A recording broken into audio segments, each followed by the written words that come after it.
Kanisa ya New Life Prayer Center and Church Nandi ya kukaribisha kwa ibada ya uponyaji na ukombozi Jumapili ijayo tarehe 31 mwezi wa 5 mwaka huu.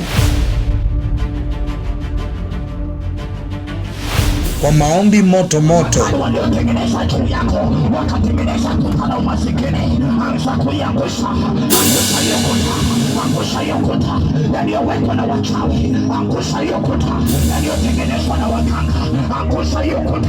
na maabudu yamejaa Roho Mtakatifu.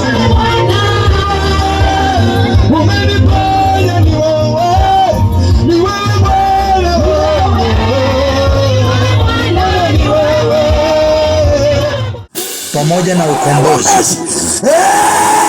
Inua mikono yako. Inua mikono yako. Yeyote atakayefika kwa madhabahu na muombezi, kufunguliwa kutokana na nguvu za giza. Inua waombezi.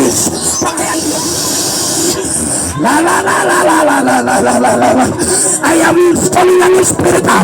Unaweza ukatumika Mungu kufanya. Baada itaongozwa na mwana wa kiroho wa Apostle George. Njoo ulivyo, utoke ukiwa umebadilika. Pata jicho tena. Paulo akaanza kutembea kwa sababu alikuwa sasa ameshajua, ameishi katika hali ambaye sasa ni yake.